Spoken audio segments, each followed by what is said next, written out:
Ania na ang mga dagkong balita sa Balitang Bisdak karong Biyernes. Mga apektadong lugar sa Eastern Visayas sa Bagyong Pipito nangandam na. Bagyong Pipito posibleng mamahimong super typhoon sa di pa mo landfall matod sa Pag-asa. Kapulisan sa Cebu City, anda mo atubang sa kaso kung ikiha sa kanhi City Administrator. Ug sports cars sa tunga-tunga sa dagat. Kini ang GMA Regional TV Balitang Bisdak. Maayong hapon, ako si Luan Mirandina.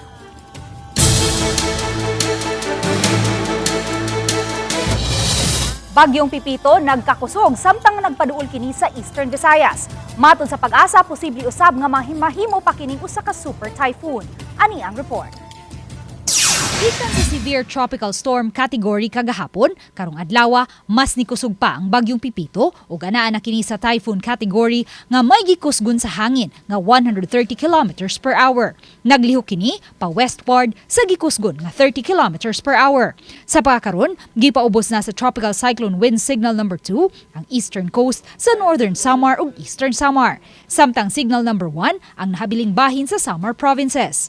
Sa forecast track sa Pag-asa kaganihang alas 11 sa buntag, nabantayang medyo misaka kini og gamay ug gipanglantawang mulandfall sa Catanduanes ugma sa gabii o sayo sa buntag sa Domingo.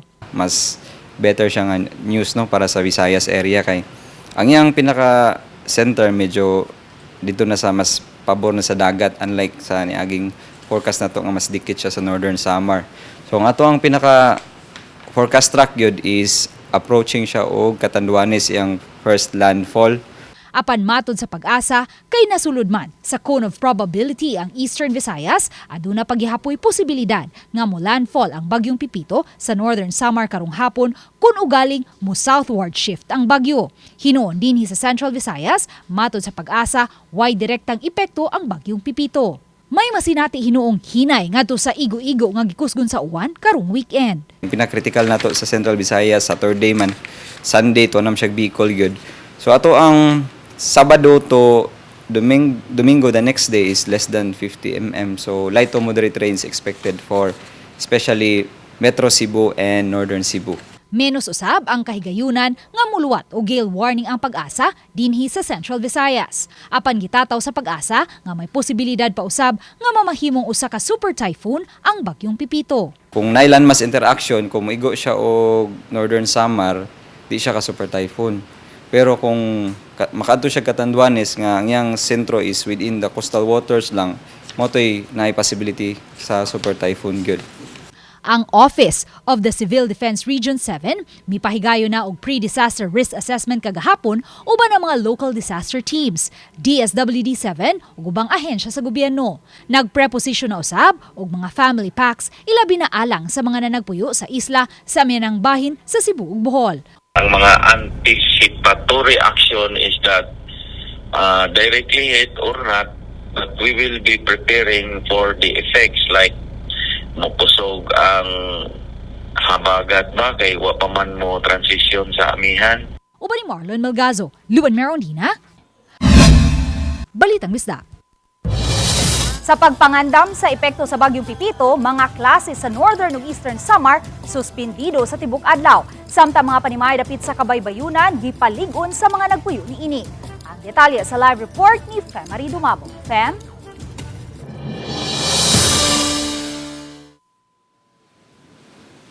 May gahapon pa lang ang mga lokal nga kagamhanan sa probinsya o kalungsuran dinhi sa Eastern Visayas, sa ilabi na ang Samar Island. Sama nila dinhi sa Borongan City ang nangandam na sa posibleng epekto nga dala sa Bagyong Pipito. Bisan pa man kung grabing kainit sa panahon ng nasinati kagahapon, hangtod na kaganihang udto.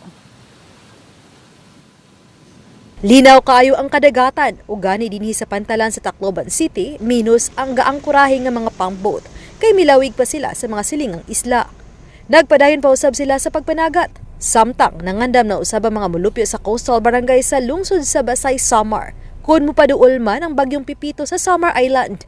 Usa na sa ilang gipangandaman ang posibleng storm surge. May bagyo na may storm surge, medyo dito sa aming banda sa merkado hindi na masyadong tumataas masyado yung tubig. Hindi katulad noon na talagang mataas. Oo. Ngayon nung Ursula, yun na napansin namin, dito na lang banda. yung tubig. ganyan may mga bagyo tapos typhoon na talaga, Oo, nakaka-alerto na kayo? Oo, opo. Alerto na kami talaga. Ngayon pa lang nag-ano na kami. Nagre-ready na? Nagre-ready na. Sa lungsod sa Balangiga, gipamutol sa mga mulupyo ang mga tag-as nga punuan sa kahoy. Aron walay linya sa kuryente ang mapiktuhan ug mga tumbang ngadto sa daan. Kung mahitabo man nga dunay kusog nga hangin. Sa Giwan, Eastern Samar, gipaygayan gadihang buntag ang coordination meeting uban sa Pag-asa. Mga kawani sa Municipal Disaster Risk Reduction and Management Office uban sa 60 ka mga barangay kapitan sa lungsod. Matod ni Eugenia Padwal, Giwan MD RRM Officer, nga bisan kun layo ra ang sentro sa Bagyo sa ilang dapit, apan posibleng malakip gihapon sila sa rain bands sa Bagyo. Hinungdan nga na desisyonan nga karong hapon himuon na ang forced evacuation. Alauna gani ang hapon ng mga taga MDRRMO o mga barangay opisyal nagrekurida na sa mga panimay nga nahimutang sa kabaybayunan aron makabakwit. As early as now, ano na yung anuhin yung mga tao na, lalo na yung nasa coastal areas na i-prepare na ang kanilang mga families na mag-evacuate na as early as now kasi para maiwasan yung hindi ka nais-nais na mga pangyayari. Naka-prepositional sa mga relief goods aron maapod-apod dayon sa mga nanginahanglan. Samtang uban padayon pang nanagat karong hapon apan may higayon pa silang mamauli ug matagwang ilang mga sakyan sa luwas nga dapit. Mipagawas na usab og kamanduan ang Northern ug Eastern Samar Coast Guard nga nagdili sa mga barko, labi na ang mga bangka sa paglawig. Samtang mideklarar na og half-day suspension sa trabaho ug mga klase sa dakbayan sa Tacloban si Mayor Alfred Romualdez. Kagahapon pa usab gideklarar na sa mga provincial government sa Northern Samar ug Eastern Samar nga suspendido na ang mga klase sa tanang level karong adlaw. Mimando usab sa Northern Samar Governor Edwin Unchuan sa mga nagpuyo sa mga low-lying coastal areas sama sa Lawang, Palapag, Mapanas, Gamay ug Lapinig sa pagbakwit tungod sa posibleng epekto sa bagyo karong gabii. Matod sa Office of the Civil Defense sa Eastern Visayas nga kagahapon pa lang gisugdan na nila ang pagbantay sa dagan sa panahon uban ang mga nagkadiyang ahensya sa gobyerno.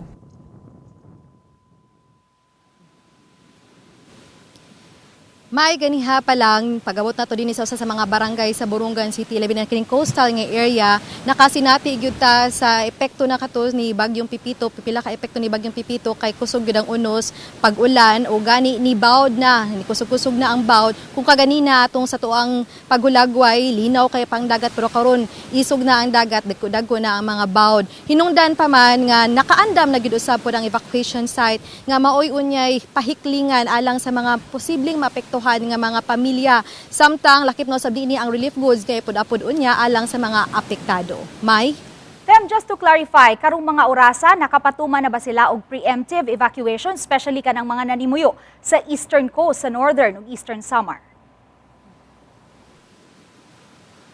may kagahapon pa lang ni pagawas na og order si Governor Unchuan sa Northern Samar nga niadtong mga coastal areas, labi na mga low-lying areas, ipahigayon na gyud ang preemptive evacuation karong adlaw.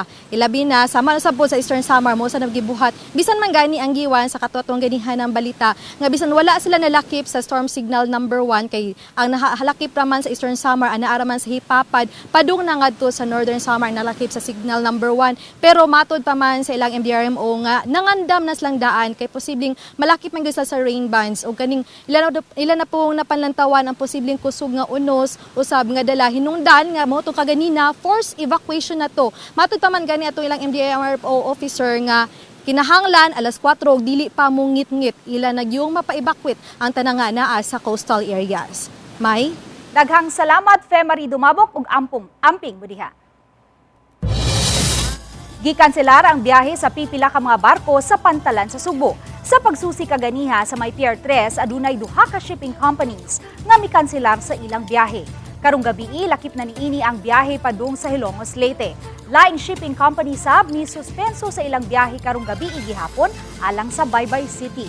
Pipila ka mga pasahero na sorpresa sa maong kalambuan ug ang uban labi na ang paingon sa Hilongos mibalhin sa laing shipping company nga mupadayon gihapon sa ilang biyahe. Wala ra hinoy kanselasyon sa ubang mga lugar ug mga probinsya. Sama sa Ormoc City, Leyte nga normal ra gihapon ang schedule ug mipadayon ra gihapon. Bisan ang gikan sa Cebu padung sa Bohol, padayon ra sa ilang schedule. Maghuwat ra jud big kanus mo balik ang biyahe, sir. Ikaw ma'am, isip passenger ma ba? Kasabot na po ka nga na mga cancellations. Oh, sir, nakasabot kay baw may pagaridaan, di man jud maayo ang panahon jud. Kay baw man taan na. So okay ra mi. Gibalibaran kay kuan man ganang wala man gi pa-open sa mong labaw dito sa Mumin office. Wala gi open ang kuan na kay gumikan sa naibagyo. Cancel. O cancel.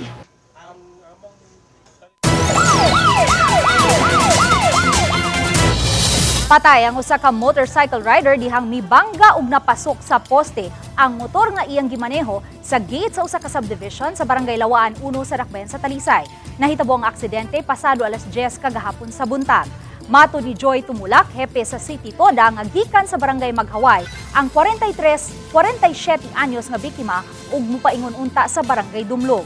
Giulagway sa pipila ka mga saksi nga kusog ang dagan sa motorsiklo nga gadulhog hangtod nga nahitabo ang aksidente. Tungod niini nakabsan sa kinabuhi ang 47 anyos nga biktima nga wala magsulog og helmet samtang naangol usab ang iyang angkas nga gidala dayon sa tambalanan. Subling awhag ni Tumulak sa mga motorista nga batasanon ang pagsulob kanunay sa prescribed helmet kay makatabang kini nga makalingkawas sa grabing pagkaangol kung makasugat man og aksidente.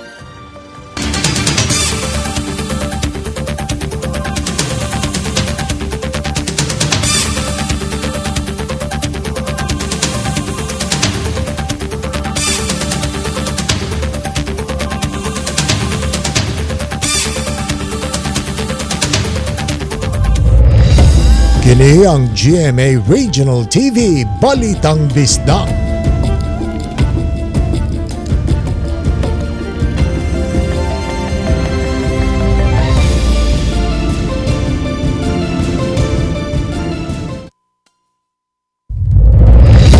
Kini ang GMA Regional TV Balitang Bisdak. Cebu City Police andam kun atubangon kun ikiha sila tungod sa pagdakop ni atong miaging semana sa kanhi City Administrator. Samtang papunan pa ang puwersa sa mga personnel nga mubantay sa City Hall. Ang report ni Nico Sereno. Usa ka semana sukad nahitabo ang kasikas sa City Hall, normal ra ang sitwasyon karong adlaw. Apan pabilin ang hugot nga seguridad nga gipatuman sa mga otoridad.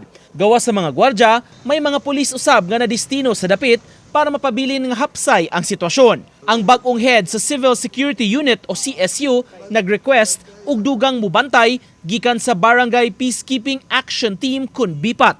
Nagayo kong 30 ka BIPAT nga doon na tayo police ka to, senior citizen, riot police. Okay. Aside. Senior citizens park. Tawagan to. Importante matud pa nga dili mabalda ang mga serbisyo ug transaksyon sulod sa City Hall. Disrupt ang serbisyo diri sa atong dakbayan sa Sugbo.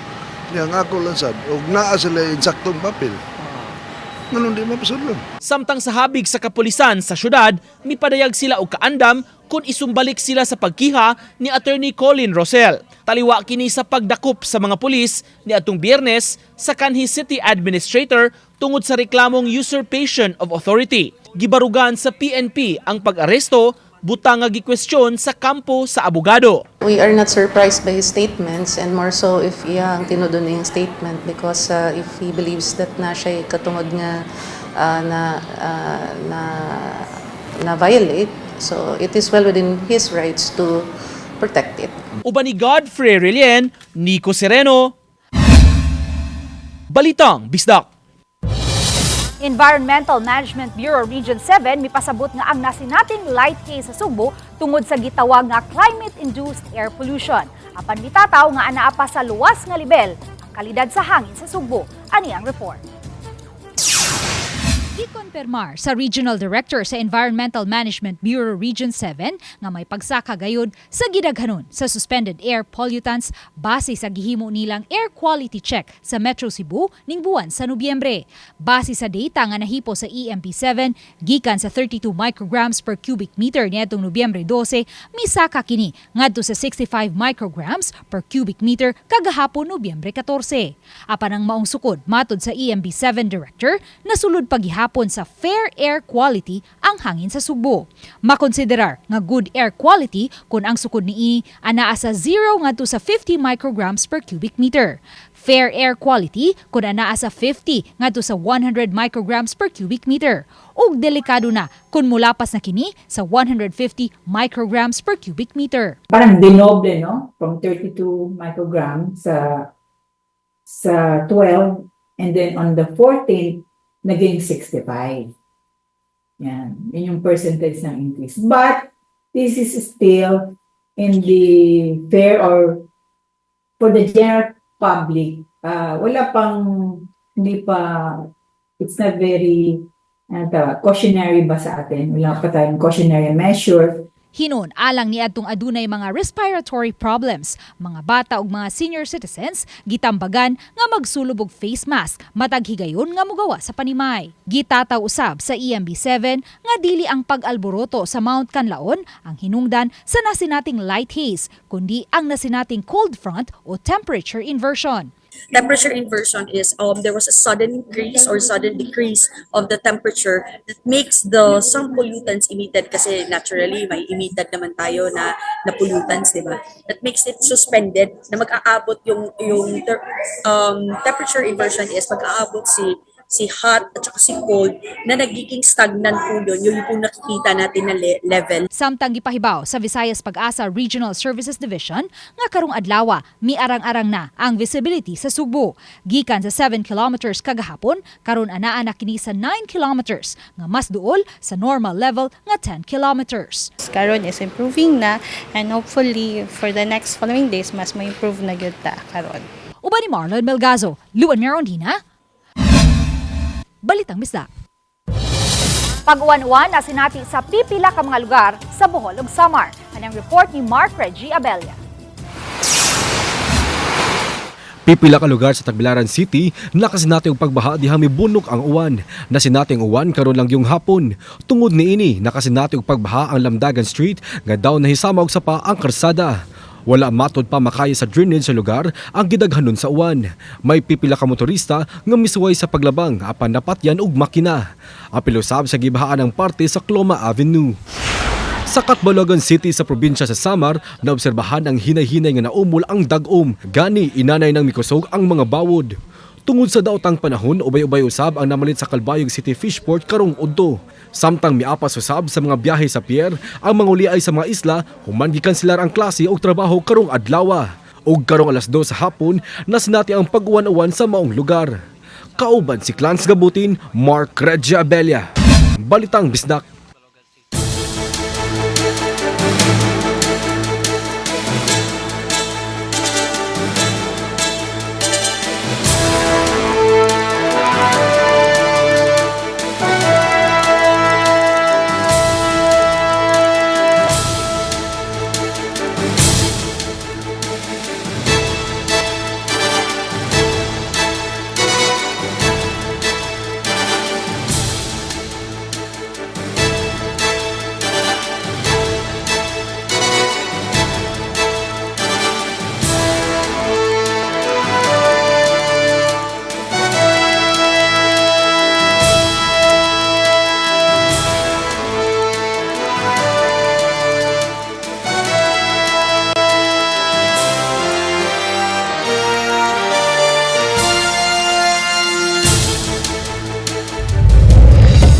Kini ang GMA Regional TV Balitang Bisdak.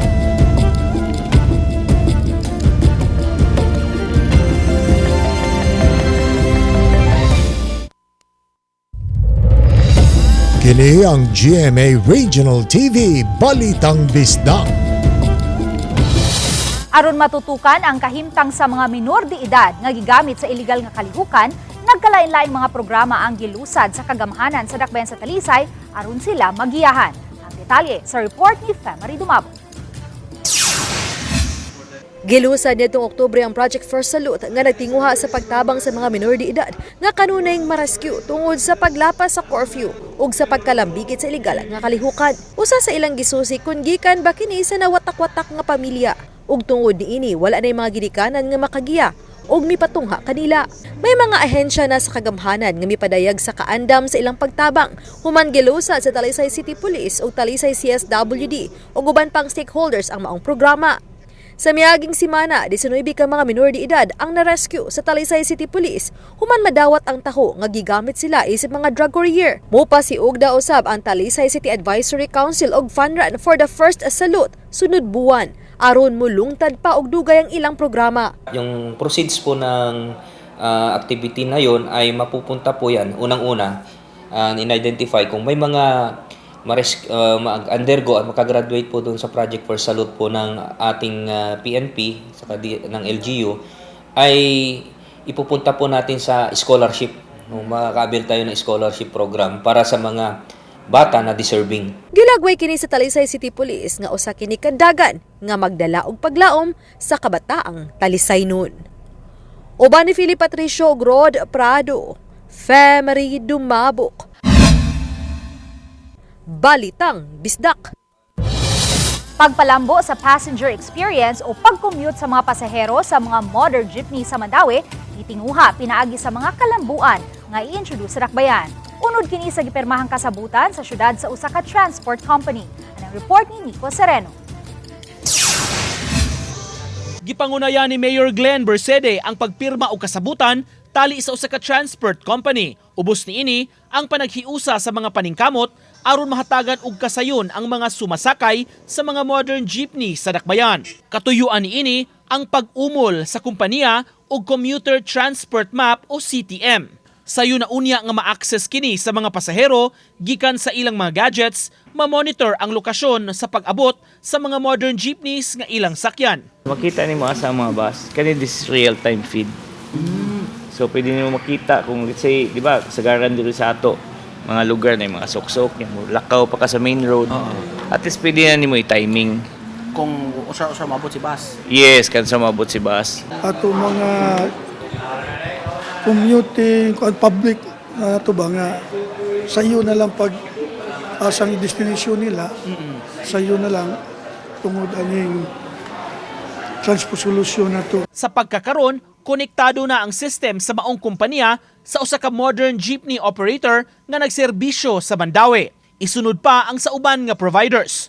Kabahin sab sa gipirmahan nga Memorandum of Understanding ang pag-abag sa maong private company pagpalambo sa mga bus stop diha sa Dakbayan, sama sa pagbutang og monitors. Ilahang deliverable ani sa PICAS side is to dress up our mga bus stops na to in such a way nga it will now appear nga doon na nanay monitor unya buhon no nga kanang mag-indicate nga asa na ang katong mga bus katong kay doon na naman tay katong mga intra o intercity routes. Uban ni Godfrey Relien, Nico Sereno,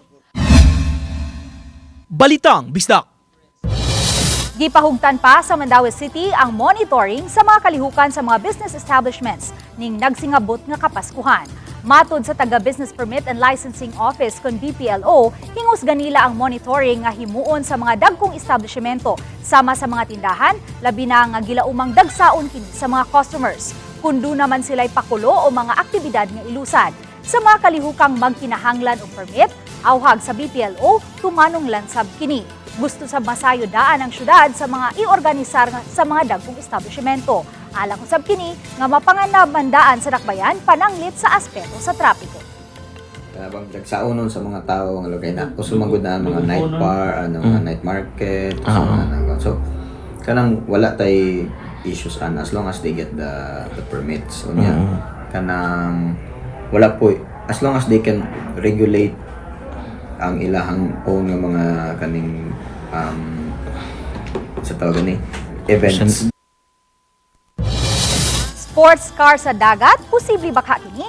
Gitawag kini og jet car, usa kini sa mga extreme water sports nga gitanyag sa usa ka kompanya diha sa Maribago, Lapu-Lapu City. Ani ang report. Nakadapit sa atensyon sa mga netizens nga may saksi sa fluvial procession coverage online ang pagsalmot sa daw duha ka sports car nga miandar sa dagat. Gitawag kini og jet car. ug iya kini sa usa ka Korean company nga nagtanyag og mga extreme water sports sa Barangay Maribago, Lapu-Lapu City. Sa pagkakaron, dili lang usa o duha ang ilang jet car kundi tulo na gayud. Ug dugang tulo pa ka jet cars ang ilang paliton sunod tuig. Kung inyong makita mga kapuso, susama gayud sa naglingkod ka og usa ka sports car. Apan matod sa operations manager, ang kaha niini ginama sa fiber, samtang ang iyahang makina susama gayud sa makina sa usa ka jet ski. Apan alang sa mga nangutana kung tagpila ang usa ka jet car, how much? Secret. Matud sa usa sa mga tag-iya niini, dili kini pina-assemble lang dinhi sa Pilipinas, kundi pinalit gayud nila didto sa Dubai. Ang 29 anyos nga Korean national kinsa mas naila siyang English name nga Levan, usa ka licensed dive instructor sa Bohol. Ug ning tuiga, mibukas siya og kompanya sa Maribago, Lapu-Lapu City uban ang laing mga business partners ug nagtanyag sila og mga extreme water sports. Just I like Philippine people is very kind, and then always sunny ba? No, I like sunny, but Korea is sometimes wind and winter. Una nilang gitanyag ang banana boat, jet ski, parasailing ug jet boat nga makahimo og 360 power turn. Ug sa miaging buwan lang, naabot ang tulo ka mga jet cars nga ilang napalit gikan sa Dubai. Butang nga ilang gipasigarbo usab nga sila pa lang ang makatanyag niini. Matod sa ilang operations manager, sagad sa ilang mga customer, mga Korean nationals ra usab. Apan human mibukas og direct flight gikan sa Korea paingon sa Panglao, Bohol, ni menos ang ilang mga foreign guest. Oo, namin mga booking pero not same gid last mga August, September, marag busy gid siya. Pero karon mga kamay na lang gid siya. Di gid ingon pareha sa August of September ma'am nga marag kuan mo ang busy mi ato karon hinay gid. Sa pagkakaron, gitun-an pa nila ang pricing nga ilang ipatuman sa 15 minutos o 30 minutos nga paggamit sa jet car. Ilabi na kay mas dako kini og konsumo sa gasolina itandi sa regular nga jet ski ug aduna kini makina nga 300 horsepower. Ang banana parasailing is affordable lang magid sa mga lokal. Pero now ang jet car na mo marag nag-studio pa mi kung saan na mo pagkuan sa pricing. Siyempre, wa usab nako palabya ang kahigayunan nga makasakay sa jet car. Mga kapuso, suwayan na nato karon ang pagsakay ni ining jet car. Uban ni Marlon Melgazo, Luan Merondina, Balitang Bisdak.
Lalaking sospek sa pagpanglungkab o pagpangawat sa koleksyon sa simbahan sa Compostela nadakpan.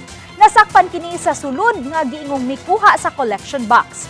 Miagi matod pa sa kang-as sa grill ang suspitsado maong mitawag og mga pulis para marespondihan ang dapit. 1,700 pesos ang nasakiyo sa suspitsado. Red sky nasaksihan kagahapon sa buntag ug nakuha og hulagway sa pipila ka mga netizens. Usa kanila si Reynalyn Sugosyo Sario, taga Upper Linaw, Minglanilla, kinsa mibutyag nga nakuhaan niya og video ang red sky phenomenon kagahapon sa alas 5 sa buntag. Matod sa Pag-asa, normal lang nga phenomenon ang makit ang red sky sa kahaponon. Apan usa ka talagsaong hitabo kung makitaan ang red sky sa sayong kabuntagon. Kaniadto matod sa Pag-asa, gigamit kini nga giya sa mga mananagat nga timailhan nga adunay umaabot nga daotang panahon ug dili luwas ang pagpanagat. Apan karong panahona, dili lang ang mga weather disturbance ang posibleng hinungdan niini tungod kay makonsiderar usab nga factor ang suspended air particulates. Sa intensity lang siguro to, pasabot lang siguro to, medyo daghan lang gyud og particulates ato mo na nga mas daghan ang na-scatter nga blue lights. So mo na siya nga red na lang gyud ang atong nakita nato. Mo to siguro to nga mas darker, deep red ang atong nakita. Girespondihan sa mga otoridad ang pagkabugto sa mga linya sa telekomunikasyon sa parte sa may MJ Cuenco Avenue, Dakbayan sa Subo. Kini ang naabdan sa GMA Regional TV News Team dapit sa Cebu City Hall kaganihang buntag.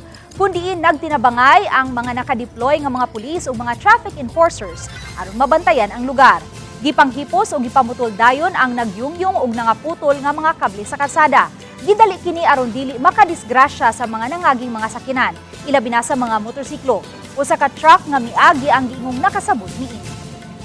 Para way masabot o way madisgrasya. Unsan sa nagian ako nila sabot? Mo, sabot sa truck. Kami ang GMA Regional TV Balitang Bisdak kinatibuk ang puwersa alang sa mas dakong misyon o mas halapad nga pag-alagad sa nasod.